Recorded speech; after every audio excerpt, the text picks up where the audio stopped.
This is your Monex Metals Market Update with Mike Maroney. Good afternoon. My name is Mike Maroney, and it is Monday, December 4th. Let's do our week in preview. As usual, what we do is we go back and take a quick glimpse at what took place last week, and then we talk a little bit about what sits out on the horizon that potentially could affect the price of precious metals. Now, interestingly enough, last week we had silver all the way up into the 1717, 1720 range, as it was trading well above that key $17 handle.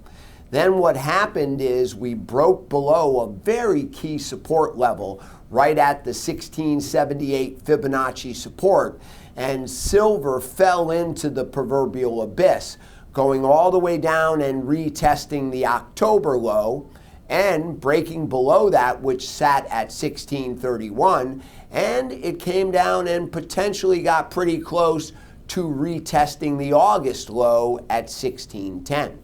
Now, gold actually traded as high as 1300 last week, but gold also broke to the downside, breaking below the 100-day moving average right at that 1284 level.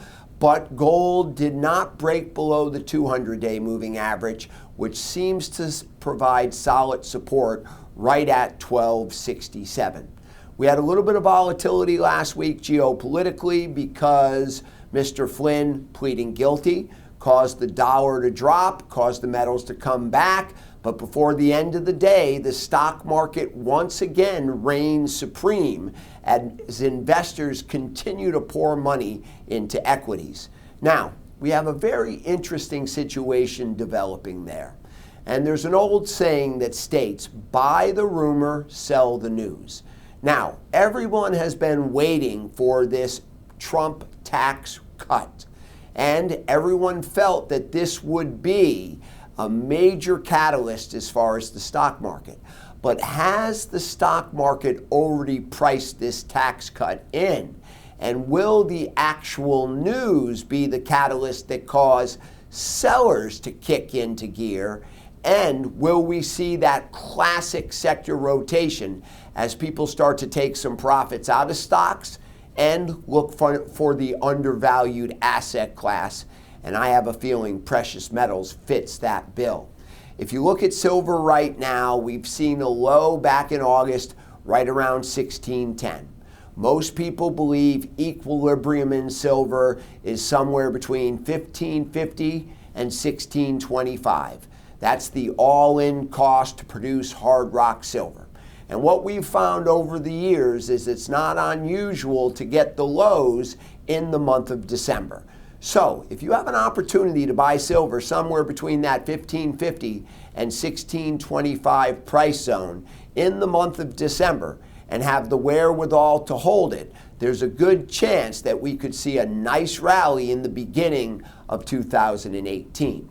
Now, as far as events that sit out on the horizon, we have the jobs report coming out on Friday, and we have the Fed on the 13th of this month.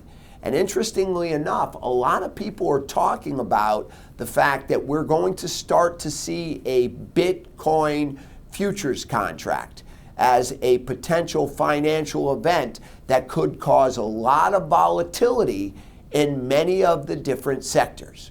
Now, what will we see in gold? Gold continues to hold above that 1267. If we can break back above that 1284 100-day moving average, the real key for gold is inevitably breaking back above that 1303. The key for gold is once again becoming a safe haven. I have a feeling that more and more people are going to realize that these cryptocurrencies actually may be more risk than safe haven. And as more and more people realize that and the speculative bug starts to slow down, we could see money move out of stocks and out of some of those cryptocurrencies into the safer investments, the hard asset investments, the precious metals. what you should do is give us a call here at Monex so we could talk to you about how you can protect your portfolio by owning precious metals at tremendous price levels. Now may be one of the best times to get involved, especially when you consider all of the events that sit out on the horizon and the seasonality of the metals, making December seem to be a great time to take an initiating position. Give us a call today so we can help you out. Thank you.